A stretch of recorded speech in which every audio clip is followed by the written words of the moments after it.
Hello everyone, स्वागत है आपका हमारे चैनल जिसका नाम है स्टोरी टाइम, जहाँ पे मैं प्रीति लाती हूँ आपके लिए ढेर सारी अच्छी अच्छी और प्यारी कहानियाँ। तो आज की कहानी का नाम है बूढ़ी अम्मा और जादुई पपीता। तो स्टार्ट करते हैं आज की कहानी, ध्यान से सुनिएगा। किशनपुर नामक गांव में एक बूढ़ी अम्मा रहा करती थी। बूढ़ी अम्मा का एक बेटा था जो उनको छोड़कर शहर में रहने लगा था। वहीं उसने शादी कर ली थी और वहीं पे अपना गृहस्थी बसाकर वह रहने लगा था।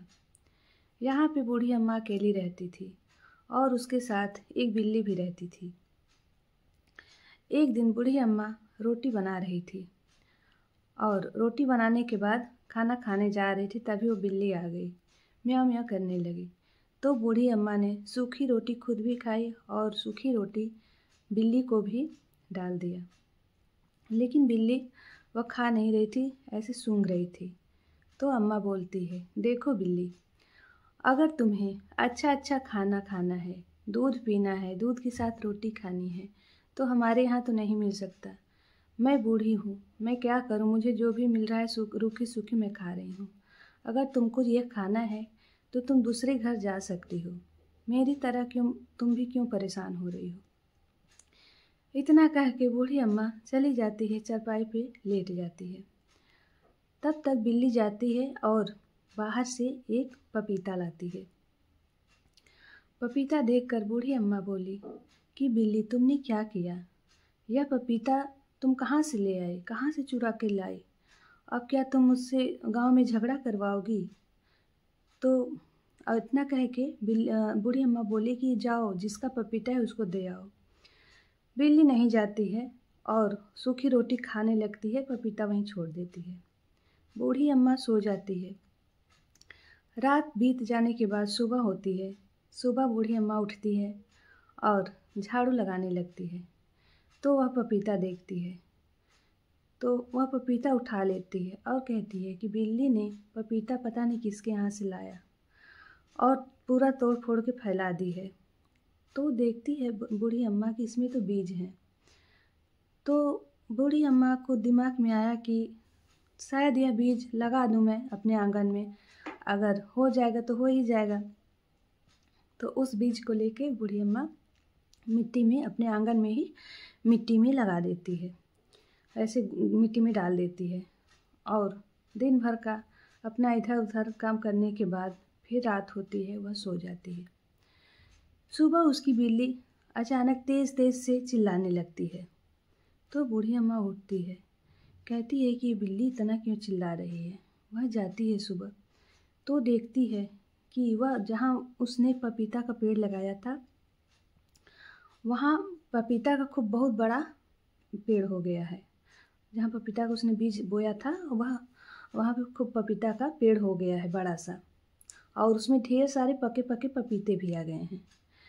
तो बूढ़ी अम्मा कही, यह कैसा जादू है, यह तो बीज मैंने कल ही लगाया था और एक रात में कैसे इतना बड़ा बड़ा पपीता वो भी पक जाएगा, कैसे हो सकता है। तो बूढ़ी अम्मा कहती, जो भी हो, उसे भूख लगी रहती है बूढ़ी अम्मा को, और वह पपीता एक लकड़ी की सहायता से, डंडी की सहायता से वह पपीते को तोड़ती है। तो ढेर सारे पपीते गिर जाते हैं, क्योंकि ढेर सारे पपीते पके हुए थे। तो बूढ़ी अम्मा उस पपीते को खुद भी खाती है और बिल्ली को भी खिलाती है। एक बिल्ली खाती, एक बूढ़ी अम्मा खाती है।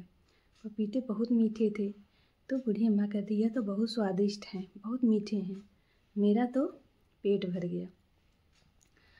तो बूढ़ी अम्मा सोचती है कि अब इतने ढेर सारे पपीते गिर गए हैं, तो मैं इसका क्या करूं। तो इतने में वह सब्जी वाला आ जाता है। एक सब्जी वाला जाता है, तो वह सब्जी वाले को रोकती है कि सब्जी वाले भैया, क्या तुम मेरा ये पपीता बेच दोगे? तो सब्जी वाला बोलता है, बूढ़ी अम्मा, मैं तो यह सब्जी बेचने आया हूँ, खरीदने नहीं आया हूँ।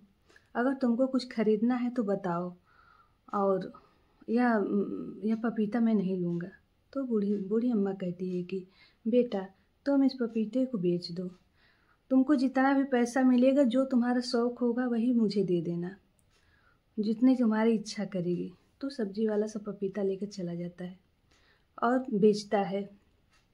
उस दिन आता है तो वह बुढ़िया को 500 रुपये देता है। बोलता है कि बूढ़ी अम्मा, मैं तुम्हें बस 500 रुपये दूंगा और बाकी की सारे मैं रख लूँगा।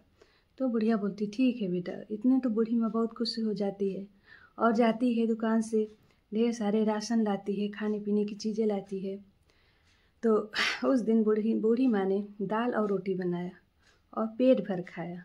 वह कहने लगी कि आज हमारे भी नसीब में दाल और रोटी है, और बिल्ली को धन्यवाद करते हुए कहती है कि लो बिल्ली, आज तुम भी खाओ, क्योंकि तुम्हारी वजह से आज मुझे दाल और रोटी नसीब हुआ है।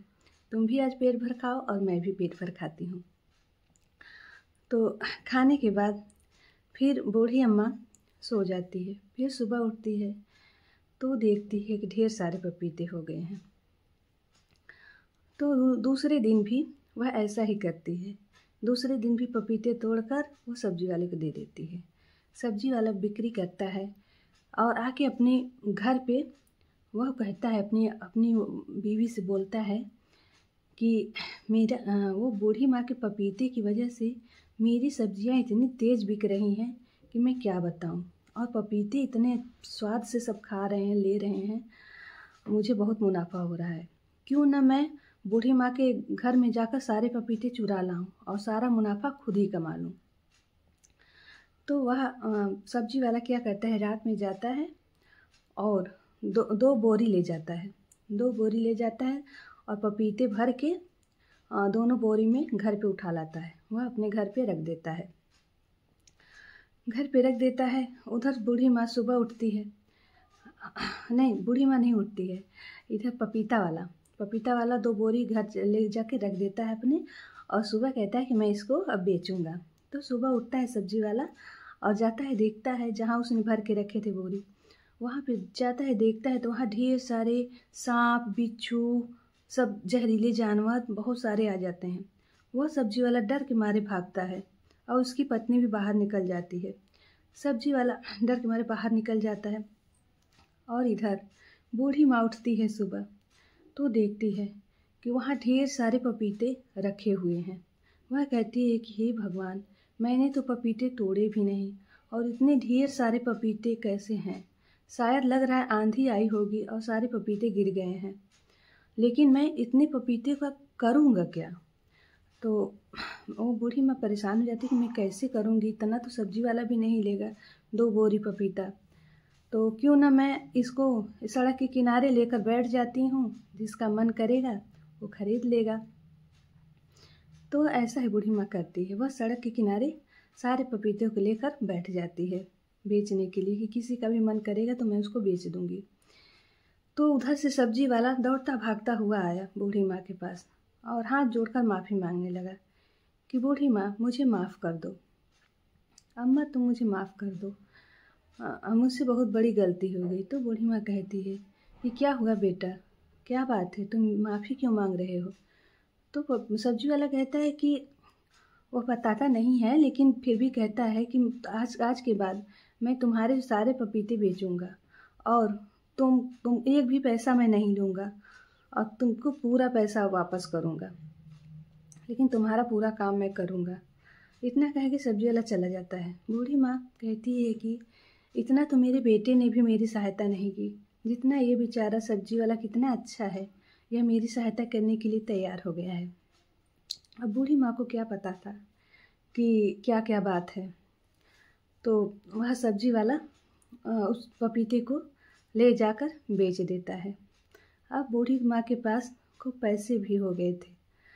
तो सब्जी वाला आता है एक दिन, कहता है कि बूढ़ी माँ, तुम्हारे पपीते जादुई पपीते हैं क्या, क्योंकि अब तो बाज़ार में भी कहीं भी पपीते नहीं मिलते हैं और ख़रीदने वाले मुझसे पूछते हैं कि भाई तुमने कितने ज़्यादा खेतों में पपीता लगाया है, क्योंकि इतने ज़्यादा पपीते होते हैं, वो तो 1-2 पेड़ का है नहीं, वो तो उसकी पूरा बागीचा होगा पपीते का।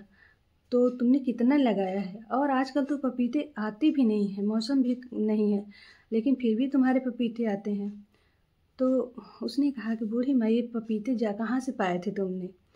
तो बूढ़ी माँ बताती है कि बेटा, ये मेरी बिल्ली कहीं से पपीता ले आई थी और मेरे आंगन में रख दी थी,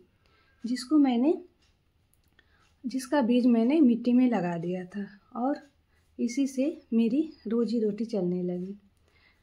तो सब्जी वाला कहता है कि अम्मा, पपीते तो बहुत अच्छे हैं, बहुत मीठे हैं। लेकिन बूढ़ी अम्मा कहती है कि बेटा, चाहे जो हो, जादुई हो चाहे जो हो, लेकिन इस पपीते की वजह से आज मुझे 2 रोटी मिलने लगी और मेरी बिल्ली को पेट भर खाना मिलने लगा, मुझे भी खाना मिलने लगा। भगवान की कृपा है, यह चाहे जहाँ से आए हों। और बूढ़ी माँ दूसरों की अपने पैसों से दूसरों की मदद भी करने लगी और उसका जीवन यापन चलने लगा हमेशा के लिए।